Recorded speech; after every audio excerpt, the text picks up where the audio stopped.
మెదక్ జిల్లా వెల్దుర్తి మండలం హస్తాల్పూర్ గ్రామంలోని రేషన్ షాపులో సోమవారం జిల్లా గ్రంథాలయ చైర్పర్సన్ సుహాసిని రెడ్డి, నియోజకవర్గ ఇన్ఛార్జ్ ఆవుల రాజిరెడ్డి సన్నబియ్యం పంపిణీ కార్యక్రమాన్ని ప్రారంభించారు. ఈ సందర్భంగా వారు మాట్లాడుతూ, తెలంగాణ ముఖ్యమంత్రి రేవంత్ రెడ్డి ఎన్నికలకు ముందు ఇచ్చిన హామీ మేరకు నిరుపేదలకు సన్నబియ్యం పంపిణీ చేస్తున్నారని తెలిపారు.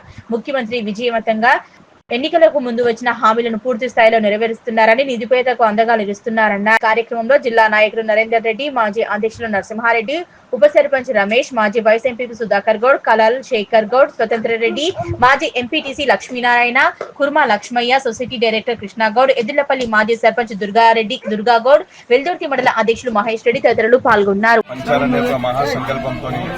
కాంగ్రెస్ పార్టీ ప్రజాపాలన ప్రభుత్వం రేవంత్ రెడ్డి గారి నాయకత్వంలో మరి ఈరోజు తెలంగాణ వ్యాప్తంగా రేషన్ షాపుల ద్వారా సన్న బియ్యాన్ని పంచే కార్యక్రమాన్ని ఇది దేశ చరిత్రలోనే మొదటిసారి. దాదాపు 30 సంవత్సరాల నుంచి మరి దేశవ్యాప్తంగా రేషన్ షాపుల ద్వారా బియ్యం పంపిణీ జరుగుతుంది. సబ్సిడీలో రేషన్ బియ్యం ఇవ్వడం జరిగింది.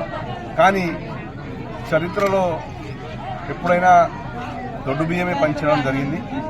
మొట్టమొదటిసారి సన్న బియ్యం పంపిణీ జరగడం జరిగింది.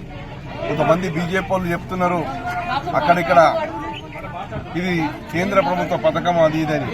అయ్యా, కేంద్ర ప్రభుత్వ పథకం అయితే దేశంలో ఉన్న రాష్ట్రాల్లో మరి ఈరోజు సన్న బియ్యం పంపిణీ ఎందుకు చేయట్లేదు? మీరు సన్న బియ్యం పంపిణీ అనే కార్యక్రమం కేవలం తెలంగాణ వ్యాప్తంగానే జరిగింది, వ్యాప్తంగానే జరుగుతుంది. కాబట్టి ప్రజలందరూ గమనించగలరు, ఇది దేశ చరిత్రలో మొట్టమొదటిసారి జరిగింది. కాబట్టి ఈ ఘనత కాంగ్రెస్ పార్టీది, ప్రజాపాలన ప్రభుత్వం రేవంత్ రెడ్డి గారి. ఖచ్చితంగా ప్రజలు దీని ద్వారా చాలా సంతోషంగా ఉన్నారు. కాబట్టి ప్రజాపాలన ప్రభుత్వాన్ని ప్రజలందరూ ఆశీర్వదిస్తారని మనస్ఫూర్తిగా కోరుకుంటున్నారు.